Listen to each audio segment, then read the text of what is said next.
everyone! I thought I'd share a funny story about the time that I beat someone up for Yu-Gi-Oh cards. So this story takes place when I was in middle school, and I had this friend.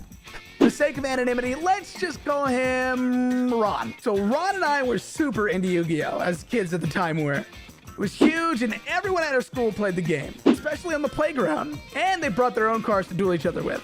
I was no exception to this. Fast forward to the end of the school day, and I go visit my friend Ron's house. We live on the same street, so it's easy to walk up and down there. Hanging out for a bit before I had to go back home and do some homework because it was a school night. And when I got back home, I realized my Yu-Gi-Oh cards aren't in my backpack, including all 5 pieces of Exodia that I had accumulated, which I'm pretty sure were all 100% fake. So I'm wondering, did I leave my cards at school? Did I drop them on the bus?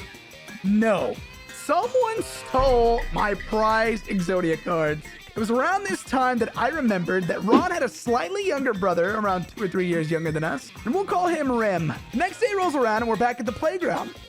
And who should show off their brand new deck of Yu-Gi-Oh cards other than Rem, including 5 pieces of Exodia. Of course, I confronted him about this, but I had no proof the cards were actually mine. And if I took them back, he told me he'd just rat me out and get them confiscated.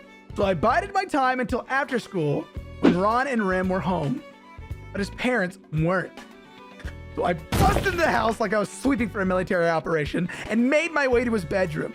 I knocked on his door before I kicked it open, dragged Rim outside into the front yard. I threw him into the sandy driveway, at this point, raining a flurry of hellfire fists at this 11-year-old. Sand and fists were flying everywhere. And after a solid 2 minutes, I got tired and got up. I got up to his room, took my deck of Yu-Gi-Oh cards that were sitting plain as day on his desk, left and never said a word. And I never got in trouble for this, because I'm guessing he never reported the situation to his parents because they know they'd call him out for stealing. So let it be known that I'll have no Weevil wannabes trying to snatch my Exodia cards without catching these hands. And that is the time I beat up an 11-year-old for Yu-Gi-Oh cards.